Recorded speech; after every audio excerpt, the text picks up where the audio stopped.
내 영혼아 여호와를 송축하라. 내 속에 있는 것들아 다 그의 거룩한 이름을 송축하라.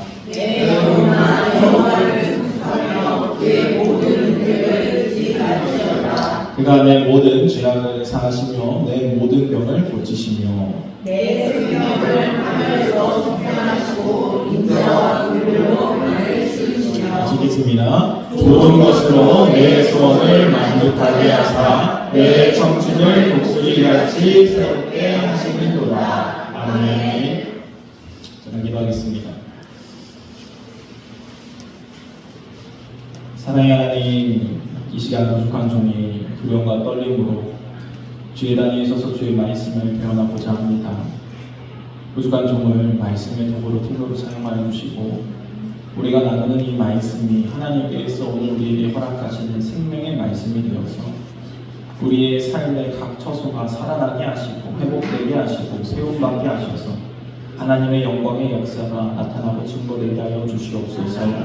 열매 맺게 하시되 풍성하고 아름다운 열매, 좋은 열매, 선한 열매 맺게 하셔서 그 열매가 30배, 60배, 100배의 결실이 되게 하시고 세상은 그것을 바라보고 하나님의 살아계심을 깨달아 주님께 돌아오는 역사가 있게 하여 주시옵소서. 악한 영 예수 그리스도를 떠나가게 하시고 오직 거룩한 성령께서 오늘도 우리를 지키시고 보호하여 주옵소서. 오늘은 예수님의 이름으로 간절히 기도드리옵나이다. 아멘. 한번 따라해보도록 하겠습니다. 은혜를 잊지 말라. 은혜를 잊지 말라. 이 시간에는 은혜를 잊지 말라라는 말씀을 제목으로 나누고자 합니다. 우리가 전래동화 같은 것을 보게 되어지면은 이 은혜를 갚았다는 동물들이 참 많아요. 까치도 그렇고, 두꺼비도 그렇고. 그래서 이 은혜를 갚았다. 그래서 사람들이 사람 댐댐이를 이야기할 때 금수도 은혜를 아는데 사람이 은혜를 모르면 되겠느냐 이러한 얘기를 하는 것이죠. 그러면은 우리가 신앙인으로서 그리스도인으로서 하나님께 은혜를 받았는데 그 은혜를 모르는 것이 마땅하지 않다는 것이죠. 그러므로 우리가 신앙생활을 하면서 하나님의 은혜를 알고 그 은혜를 깨닫고 고백하는 삶, 감사와 찬송이 넘쳐나는 삶, 이것은 어찌 보면은 당연하고도 마땅한 우리가 할 일이라는 것이죠. 오늘 본문을 우리가 살펴보면서 한 해를 마무리하면서 한 해 동안 하나님께서 우리에게 어떠한 일을 행하셨는가 우리가 기억해 봤을 때 내가 그 삶 가운데 은혜를 고백하게 되어지고 은혜를 찬송하게 되어진다라고 한다면 우리는 마땅히 할 바를 지금 하고 있는 것이지만 우리의 삶 가운데 하나님의 은혜를 도통 찾아볼 수가 없네요. 하나님 올 한 해는 힘들기만 했습니다 라고 우리가 고백하고 있다라고 한다면 우리의 신앙을 다시 한번 점검해 봐야 할 때라는 것이죠. 특히 오늘 본문을 통하여서 이 시편을 통해서 다윗이 어떻게 하나님을 찬송하고 노래하고 있는가 또 감사를 고백하고 있는가 우리가 살펴보면서 이 고백과 이 찬송이 우리의 찬송과 우리의 고백이 되기를 주님을 축원드립니다. 먼저 1절과 2절 말씀 보도록 하겠습니다. 1절과 2절 말씀 읽겠습니다. 시작. 내 영혼아 여호와를 송축하라. 내 손에 있는 것들아 다 그의 거룩한 이름을 송축하라. 내 영혼아 여호와를 송축하며 그의 모든 은혜를 잊지 말지어다. 아멘. 내 영혼아 여호와를 송축하라. 이 여호와를 계속 송축하고 찬양해야 될 것에 대해서 말씀하고 있어요. 즉 이 다윗은 나의 마음과 정성과 이 영혼까지 모든 것을 다해서 여호와 앞에 송축하고 있는데 왜 송축하고 있는가? 그것은 바로 하나님께서 나에게 베풀어 주셨던 그 은혜가 너무나 크기 때문에 그 은혜를 잊지 않고 있기 때문에 우리가 감사로 고백할 수 있다는 것이죠. 찬송으로 고백할 수 있다는 거예요. 그렇습니다. 우리가 이 사람 됨되기를 볼 때 이 사람이 그 은혜를 알고 있으면 이 사람은 참 괜찮은 사람이다라고 우리가 이야기하죠. 하나님이 볼 때도 마찬가지일 거예요. 우리의 신앙의 우리의 형편을 바라봤을 때 내가 베풀었던 그 은혜를 네가 기억하고 있는 그 모습을 바라볼 때 그 은혜를 기억하면서 감사와 찬송을 고백하는 우리의 모습을 바라볼 때 야, 내가 쟤한테 은혜 베풀기를 잘했네 라고 하나님께서 생각하지 않을까 우리가 생각해 봐야 된다는 것이죠. 그렇습니다. 우리가 우리의 삶을 살아가면서 하나님을 찬송하고 송축하는 것이 마땅한데 왜 우리는 그 찬송과 송축을 하지 못할까요? 바로 은혜를 기억하지 못하기 때문에 은혜를 잊어버리기 때문에 문제가 있는 것이죠. 그러므로 오늘 다윗은 뭐라고 고백합니까? 우리가 그 은혜를 잊지 말아야 한다라고 이야기하고 있다는 거예요. 그렇습니다. 우리는 우리의 삶 가운데 뭐 여러 가지 환경이 있습니다. 때로는 어려운 환경도 있을 수 있고요. 문제가 생겼을 수도 있고요. 건강을 잃었을 수도 있어요. 그런데 그러한 환경 가운데서도 우리가 잊지 말아야 될 것은 무엇인가? 하나님은 오늘도 나에게 은혜를 베푸시는 분이고 그 은혜를 베푸셨기 때문에 내가 지금 이 자리 가운데 올 수 있었다는 거예요. 그러므로 지금 나에게 그것이 고난이고 지금 그것이 나에게 역경이고 힘든다 할지라도 이 역경과 고난을 통하여서 또 하나님께서 우리에게 베풀고자 하시는 우리를 성장하고 연단하여서 온전히 구비하여서 조금도 부족함이 없게 만드시고자 하는 하나님의 선하신 계획이 있다는 것을 우리는 반드시 믿고 나아가야 된다는 것이죠. 그러므로 우리가 이 다윗과 같이 찬송하기 위해서 그 은혜를 잊지 않기 위해서 어떻게 해야 되는가 한번 따라해보도록 하겠습니다. 성령을 받아야 합니다. 네, 우리가 어떻게 해야 이 상황과 형편이 막 어렵고 변하는 이러한 상황 가운데서도 우리가 늘 은혜를 잊지 않고 고백할 수 있는가? 그것은 내 안에 계신 성령님을 통하여서 우리에게 부어주신 그 성령의 은혜를 통하여서 우리가 은혜를 고백할 수 있다는 거예요. 한번 고린도전서 2장 12절 말씀 보도록 하겠습니다. 고린도전서 2장 12절 말씀 읽겠습니다. 시작. 우리가 세상의 영을 받지 아니하고 오직 하나님으로부터 온 영을 받았으니 이는 우리로 하여금 하나님께서 우리에게 은혜로 주신 것들을 알게 하려 하시니라. 아멘. 그렇습니다. 우리가 세상의 영을 받지 않고 하나님의 영이 우리에게 부어진 이유는 그 영을 통하여서 하나님께서 우리에게 베푸신 그 은혜의 일들을 알게 하기 위하여서 성령님을 보내주셨다는 거예요. 그러므로 우리가 성령의 은혜 없이는 사실은 은혜를 고백할 수 없습니다. 성령님이 아니면은 하나님의 일하심을 보일 수가 없다는 거예요. 왜냐하면 세상을 한번 보시기 바랍니다. 세상 사람들이 이 세상 만물을 바라보면서 이야 하나님이 저렇게 세상을 아름답게 창조하셨구나 감사합니다 라고 고백합니까? 그렇지 않는다는 거예요. 하나님의 영이 부어진 자, 성령이 부어진 그 인생 가운데 이 세상 만물을 바라보면서 이 모든 역사들을 바라보면서 하나님의 인도하심을 발견하게 되어지고 하나님의 일하심을 발견하게 되어지고 그 은혜를 고백하게 되어져 있다는 거예요. 그러므로 우리가 신앙생활에서 성령을 왜 받아야 됩니까? 성령 받으라고 주님께서 말씀하셨기 때문에 그렇습니다. 부활하신 주님께서 제자들을 찾아오십니다. 그리고 나는 다시 하나님께 가야 된다. 나는 하늘에 오를 것이다 라고 말씀하시면서 너희에게 내가 보내줄 것이 있는데 그것이 바로 보혜사 성령님이다. 그러면서 숨을 내뱉으시면서 뭐라고 말씀하십니까? 성령을 받으라 라고 말씀하셨다는 거예요. 그렇습니다. 우리는 성령 받는 것이 마땅하고도 당연한 일이라는 거예요. 근데 문제는 무엇인가? 이 교회 안에 이 성령의 은혜 가운데 거하게 되어지면 은혜로 차고 넘쳐야 될 것처럼 보이지만 교회의 내면들을 바라보게 되어지면 은혜롭지 않은 것들을 발견할 수 있다는 거예요. 이 초대 이 고린도 교회, 특히 이 고린도 교회는 문제가 많았던 교회예요. 특히 이 빈부격차가 너무 심했습니다. 계급적인 이 측면도 너무 심했다는 거예요. 노예에서부터 자유인에서부터 고위 관직까지. 그러니까 이 많은 다양한 사람들이 모여 살았으니 지식적인 수준도 달랐을 것이고 또 문화적인 수준도 달랐을 것이고 그리고 삶의 형편과 여건이 다 다를 수밖에 없었다는 거예요.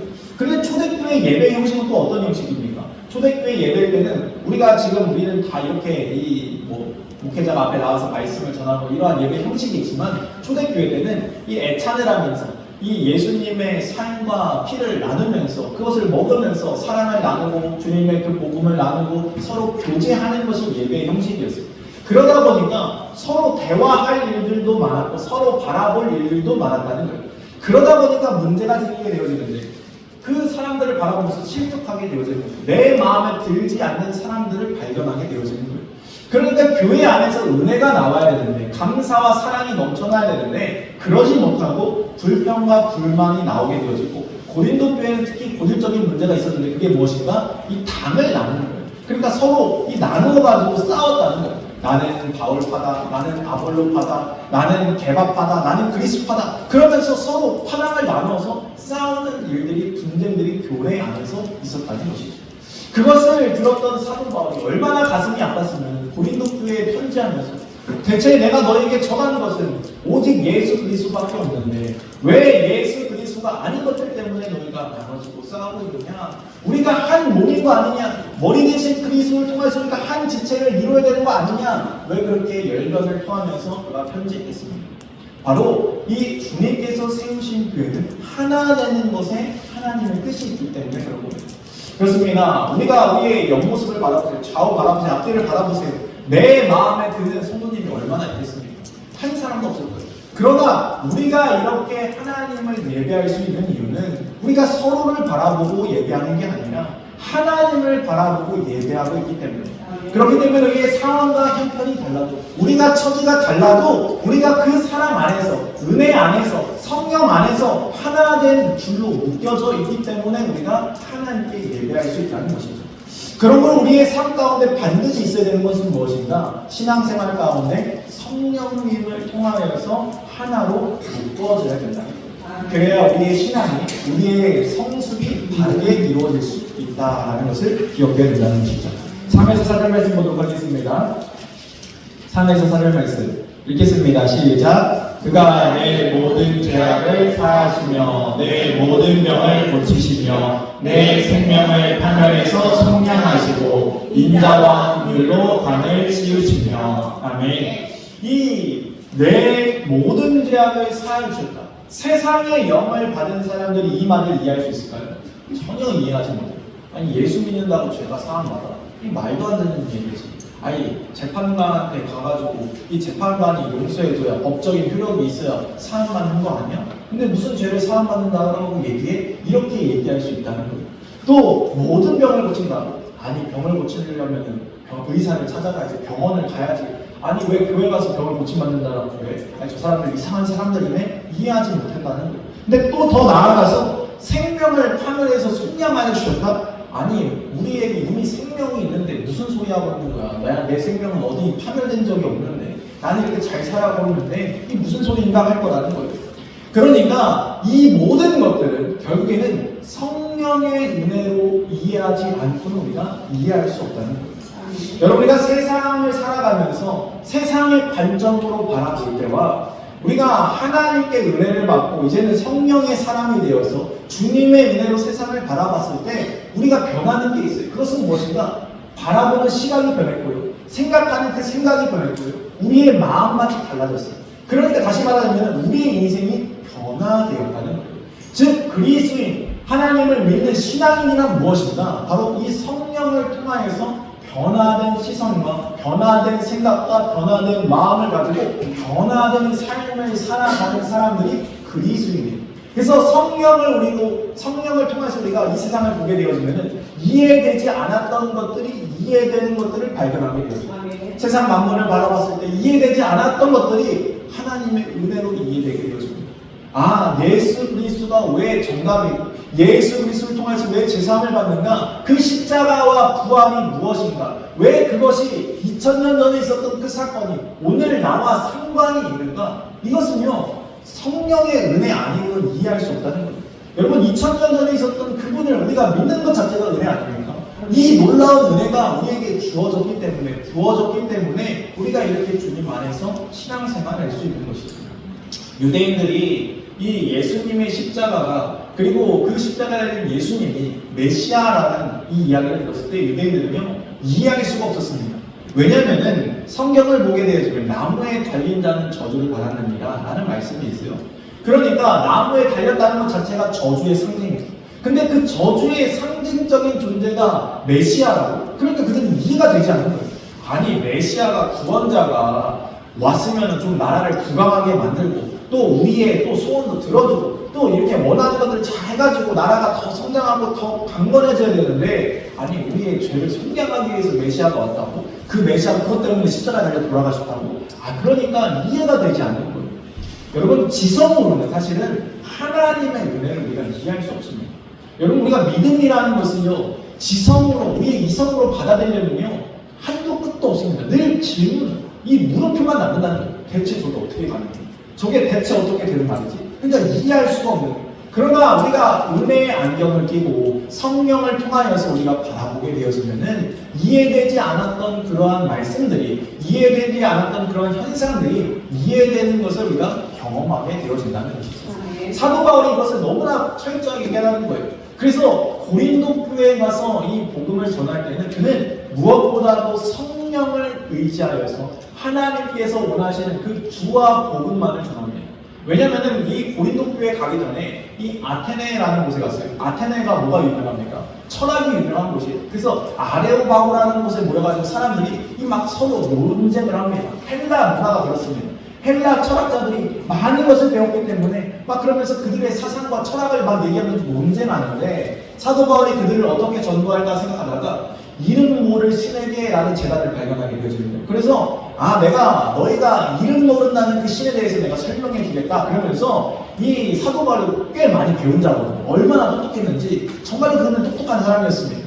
그런데 그가 그 똑똑함을 믿고 그가 아는 지식을 믿고 설명하기 시작합니다. 그러면서 막 논쟁을 펼칩니다. 그런데 문제는 무엇인가? 그들에게는 늘 물음표만 남았고 십자가와 부활을 그들은 이해하지 못했고 그들은 믿는 자가 많지 않았다는 거예요. 그래서 사도 바울이 그것을 깨닫고 나서 그렇구나. 하나님의 말씀은 지성으로 설명하는 게 아니라 바로 영성으로 설명해야 되는 거예요. 성령을 통해서 설명해야 되는구나. 그것을 깨닫게 되어집니다. 그래서 주와 복음 외에는 내가 자랑할 것이 없다라는 것을 철저하게 깨닫고 그가 전도 사역을 바꿨다는 거예요. 주와 복음만을 내가 전하겠다. 내 지식이 아니라 내 세상이 아니라 내가 잘난 것이 아니라 바로 주와 복음을 위해서 내가 전하는 삶을 살아야겠다. 그러므로 고린도 교회가 폭발적인 붐이 일어나게 되었다는 거예요. 그렇습니다. 우리 교회가 어떠한 교회가 되어야 되는가?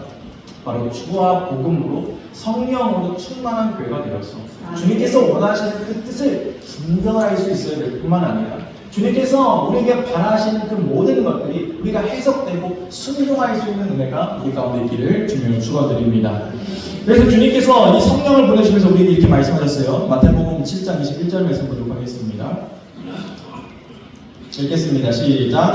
나더러 주여 주여 하는 자마다 다 천국에 들어갈 것이 아니요 다만 하늘에 계신 내 아버지의 뜻대로 행하는 자라야 들어가리라. 아버지의 뜻대로 행하는 자가 천국에 가는데 어떻게 아버지의 뜻대로 행할 수 있는가? 바로 요한복음 14장 26절 말씀 보도록 하겠습니다. 요한복음 14장 26절 말씀 읽겠습니다. 시작. 보혜사 곧 아버지께서 내 이름으로 보내실 성령 그가 너희에게 모든 것을 가르치고 내가 너희에게 말한 모든 것을 생각나게 하리라. 아멘. 그렇습니다. 아버지의 뜻을 분별해 주실 분이 바로 성령님이라는 거예요. 그래서 보혜사라고 얘기하는 거예요. 우리를 보호해주고 은혜 주시고 가르쳐 주시는 분, 그게 바로 성령님이라는 것입니다. 그래서 우리 신앙생활 가운데 가장 기본 베이스가 되어야 되는 것, 가장 중심이 되어야 되는 것, 그것이 바로 성령님이라는 거예요.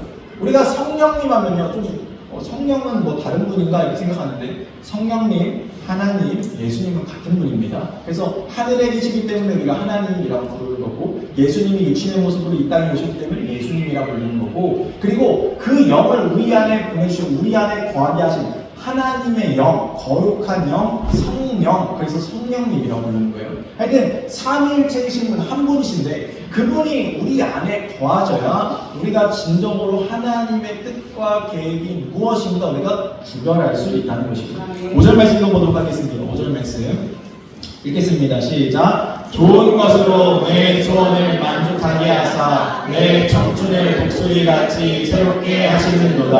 아멘. 주님께서 우리에게 좋은 것으로 내 소원을 만족하게 하신다라고 말씀하고 있어요. 그리고 내 청춘을 독수리같이 새롭게 하겠다. 여러분 청춘이라고 해가지고 뭐 청춘은 꼭 젊어야만 청춘이다 이런 얘기 아닙니다.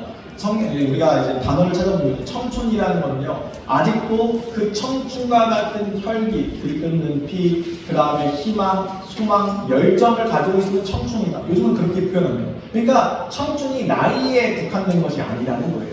그러면은 어떻게 해야 나에게 만족을 주시고 이 청춘처럼 새롭게 하실 수 있는 것인가? 좋은 것을 통하여서 하겠다라고 말씀하고 있어요.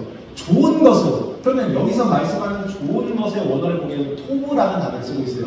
이 토부라는 단어는요 엄청나게 많은 것을 담고 있어요. 제가 한번 읽어드릴게요.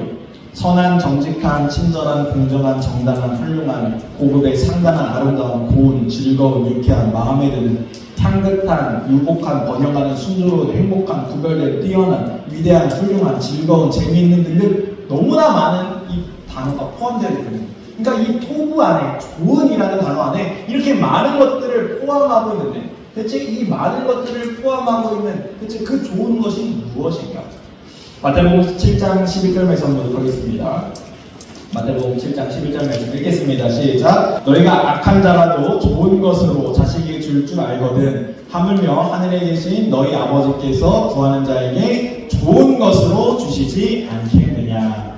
누가복음 11장 13절 말씀도 한번 보도록 하겠습니다. 네. 읽겠습니다. 시작. 너희가 악할지라도 좋은 것을 자식에게 줄 줄 알거든 하물며 너희 하늘 아버지께서 구하는 자에게 성령을 주시지 않겠느냐 하십니다. 아멘. 그렇습니다. 마태복음 7장 11절 말씀에서도 똑같은 말씀인데 너희가 아버지께 구하는 자에게 좋은 것으로 주시지 않겠느냐. 좋은 것을 주시지 않겠느냐. 그럼 그 좋은 것이 무엇인가 좀 더 누가복음을 보게 되면 좀 더 정확하게 기록되어 있어요. 그것이 뭐라고요? 성령을 주시지 않겠느냐. 그러니까 가장 좋은 것이 무엇이다? 성령이다. 그 성령님을 통하여서 우리는 만족함을 얻을 수 있다는 거예요. 여러분, 돈이 우리를 만족하게 못합니다. 건강이 우리를 만족하게 못합니다. 늘 부족함이 있어요. 아, 이것이 있으면 저것이 있었으면 좋겠고 또 저것이 있으면 더 있었으면 좋겠고 그것이 우리의 인간의 욕심이라는 거예요. 그러나 우리 안에 참된 만족을 주시는 분, 그것이 바로 성령님이라는 거예요. 그리고 그 성령님께서 우리를 새롭게 하실 수 있는 분이라는 거예요. 우리의 생각과 마음과 시선을 변화시킬 수 있는 분이 누구입니까? 바로 성령님이라는 것이죠. 그 성령을 통하여서 우리는 새롭게 될 뿐만 아니라 하나님께서 원하시는 그 인생으로 거듭날 수 있다는 것이죠. 그렇습니다. 우리가 한 해를 되돌아보면서 은혜를 고백하고 있습니다. 만약에 우리가 은혜를 고백하고 있다면 우리는 지금 내 안에 계신 그 성령님을 의지하고 잘 믿음 생활하고 있는 거예요. 그런데 내가 한 해를 되돌아볼 때 원망과 불평만 쌓여져 있습니까? 그렇다고 한다면 우리의 신앙에 지금 문제, 적신호가 켜져 있다는 거예요. 그런 분들은 빨리 더 성령을 간구해야 됩니다. 성령을 통하여서 내 시선, 내 마음, 내 생각이 변화되어서 주님께서 좋은 것을 통하여서 우리에게 만족을 주시고 새롭게 하신다라고 약속하셨는데 주님 그 성령을 통하여서 내 인생 가운데 만족감이 있게 하시고 내 인생이 새롭게 되어달라고 간구할 수 있게 됩니다. 그래서 우리가 준비하는 새해가 더 아름답고 복된 한 해가 되기를 주님으로 축원드립니다. 같이 시간에 찬양하도록 하겠습니다.